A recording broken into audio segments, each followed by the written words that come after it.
Alright, boys, following my recent success with this type of video, we are here again to discuss an important fact.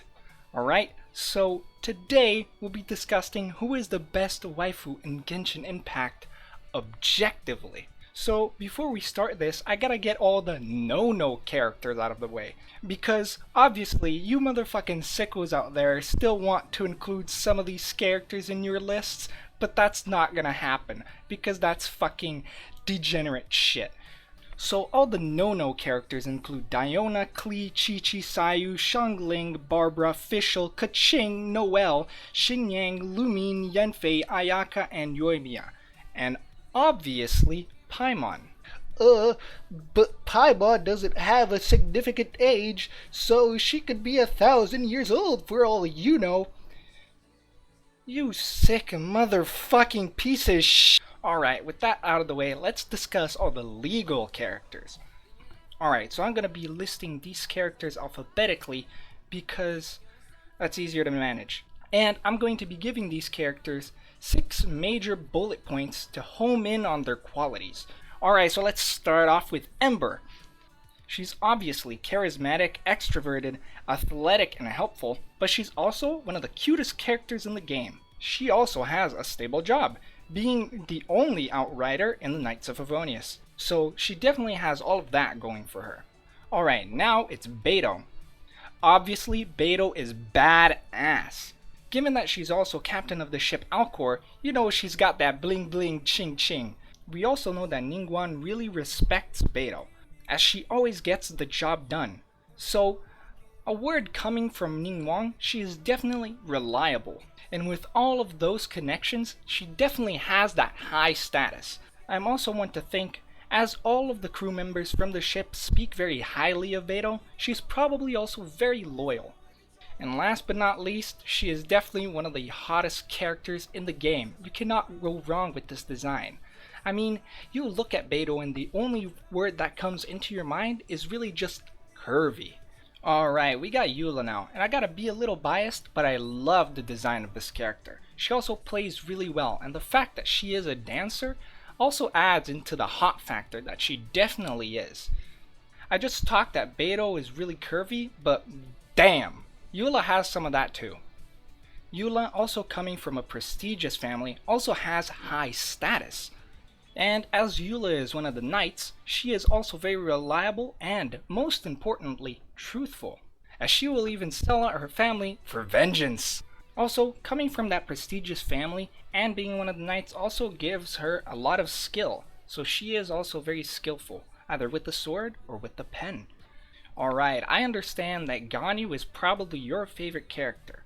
And that's because Ganyu's character is very introverted and shy, which most likely is what you are in real life, so, you know. I'm not saying that being shy is bad. Being shy is very good, as it does shine with her cute personality. Even though she is shy, she is also very charismatic, and also very helpful. Also, living for 3,000 years makes you very knowledgeable, as she is the secretary for the Liwei Qixing, which in turn makes her have a stable job, which is always a plus. So Hu Tao's not one of my favorite characters, but she is charismatic and extroverted, which is a really good point for most people.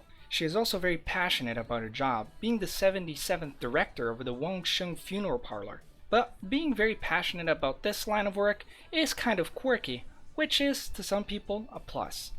This also means that she has a very stable job. All of this quirkiness will also most of the time come off as cute, which she is very much. Jean, oh ho ho ho ho, you know how much I like this character. Jean, being the acting Grand Master of the Knights of Favonius, gives her a very high status and a stable job. As we get to see with her character quest, she is also very helpful, honorable, and very kind. And as her physique will tell you, she is also very hot. But her personality of being shy towards you, the protagonist, also makes her come out as very cute. Ha ha ha! Now we're getting to the good stuff. Alright, so Lisa, being the very glorified librarian of the Knights of Favonius, she definitely has a stable job. Also, given to the fact that she is a librarian, she is also very knowledgeable, as most of her spare time is spent reading, either those books being some kind of very complicated physics, or just some erotic romance novel. We are also shown through her character quest that she is very reliable, as not even the Abyss Order can keep her away from her books. Also, by the way that she talks, she's a very out there character. You know, either that erotic dialogue or that very erotic figure, which in turn makes her very hot. But she is also pretty chill throughout the quest, so that's another attribute to add in there. Alright, now it's Mona's turn.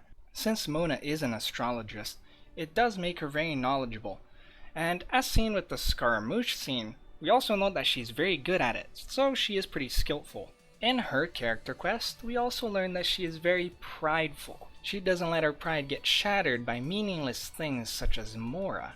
She is also pretty friendly, as she does not use hostile behaviors with those who are trustworthy.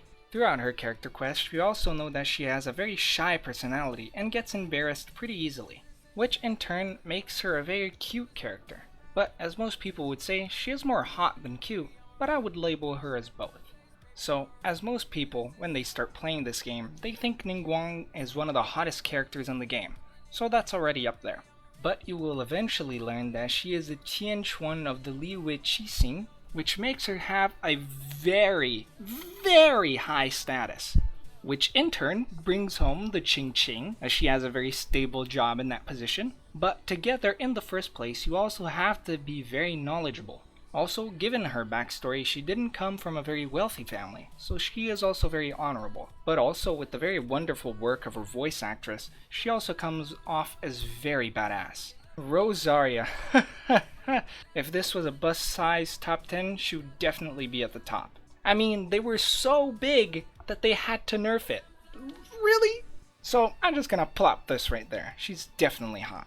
Given her position as one of the nuns in the Mondstadt Cathedral, she also has a stable job. Although she doesn't take her word very seriously, she does do her job, except overtime. As you maybe have seen a few interactions with Rosaria, you will notice that she is very punctual. She gets right to the point.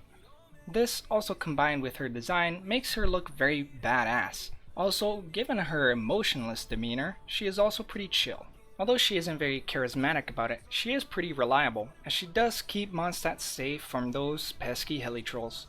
And now, probably the most adorable character in the game, Sucrose. Given that she is Albedo's disciple, she is very knowledgeable, which in turn makes her a very respectable alchemist. Also, given the character interactions that we have with Sucrose, we can tell that she is pretty shy, but within that shyness, she is kind and pure. And because she is very introverted, she is also very chill. So that's pretty much it of patch 2.0 of Genshin Impact. We still don't have Sarah, Bull, or Kokomi yet, but maybe I'll make another video for those. So, out of all of these characters, you probably made a conscious choice of who is the best waifu objectively. But, out of all of these characters, it doesn't really matter who you picked. Because all of you are wrong! Catherine is best waifu! Yeah, It's Catherine, Catherine, baby! yeah!